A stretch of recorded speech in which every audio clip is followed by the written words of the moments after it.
आज की इस वीडियो में बात करने वाला हूं उस स्टूडेंट मूवमेंट की जिसकी वजह से बांग्लादेश की सरकार गिर गई। आखिर ये स्टूडेंट मूवमेंट इतना बड़ा कैसे बन गया कि शेख हसीना को अपनी पोस्ट से रिजाइन देना पड़ा। इसके पीछे की वजह क्या कह रही, मैं आपके साथ डिटेल में बताने वाला हूं। वीडियो में लास्ट तक बने रहें। इसको समझने के लिए हमें समझना पड़ेगा वहां के हाईकोर्ट का डिसीजन जो कि आता है 5 जुलाई 2024 को। हाईकोर्ट ये कहता है कि जो फ्रीडम फाइटर्स की फैमिलीज को रिजर्वेशन मिल रहा था 30%, वो कंटिन्यू रहना चाहिए, वो उनको दिया जाना चाहिए। जिसके बाद जब ये खबर वहां के स्टूडेंट्स में जाती है, वो प्रोटेस्ट पे उतारू हो जाते हैं, वो प्रोटेस्ट करने के लिए रोड पर आ जाते हैं और ये कहते हैं कि ये 30% जो रिजर्वेशन है ये फ्रीडम फाइटर्स की फैमिलीज को नहीं दिया जाना चाहिए, इसकी वजह से हमें नौकरियां नहीं मिल पा रही हैं। जिसके बाद शेख हसीना सरकार वहां पे कर्फ्यू भी लगा देती है। आखिर ये 30% रिजर्वेशन है क्या जिसकी वजह से ये मूवमेंट इतना बड़ा बन गया कि शेख हसीना को अपनी पोस्ट से रिजाइन करना पड़ा।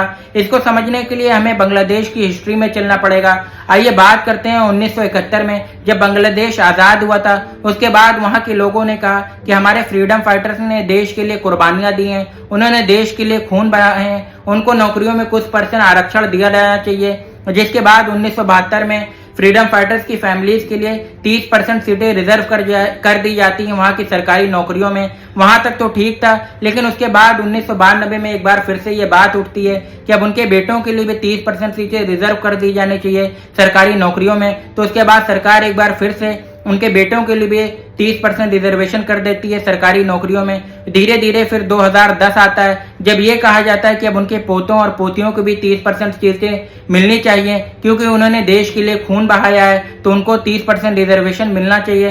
तो एक बार वहां की सरकार फिर इसको कर देती है 30% रिजर्वेशन 2010 में उनके पोतों और पोतियों के लिए। लेकिन उसके बाद वहां के जो स्टूडेंट्स होते हैं वो भड़क जाते हैं। 2012-13 में एक बड़ा मूवमेंट भी होता है। उसके बाद शेख हसीना सरकार 2018 में ये डिसीजन लेती है कि जो फर्स्ट क्लास की सर्विस है और सेकंड क्लास की जो सर्विस है उसमें 30% रिजर्वेशन नहीं दिया जाएगा। उसके अलावा जो भी सर्विसेज हैं, जो भी जॉब्स हैं, उसमें 30% रिजर्वेशन दिया जाएगा फ्रीडम फाइटर्स की फैमिलीज को।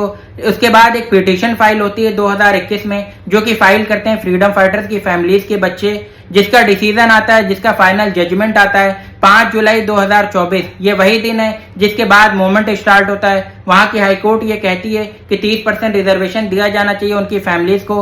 उसके बाद ये मामला चला जाता है सुप्रीम कोर्ट। सुप्रीम कोर्ट इस पर स्टे दे देता है और ये कहती है कि इस पर सरकार फैसला ले कि आगे क्या होगा। जिसके बाद ये मूवमेंट इतना बड़ा बन जाता है कि आज वहां की सरकार को हटा दिया गया है। आर्मी ने अपने हाथ में सरकार ले ली है और आर्मी ने कहा है कि हम इंटरिम गवर्नमेंट बनाएंगे और बांग्लादेश को शांति की तरफ ले जाएंगे। शेख हसीना देश छोड़ के चली गई हैं, अभी वो भारत में है। तो आपको ये वीडियो कैसी लगी हमें कमेंट करके जरूर बताएं। आप इसके बारे में क्या सोचते हैं, अपनी राय जरूर दें। वीडियो अच्छी लगे तो इसको ज्यादा से ज्यादा शेयर करें।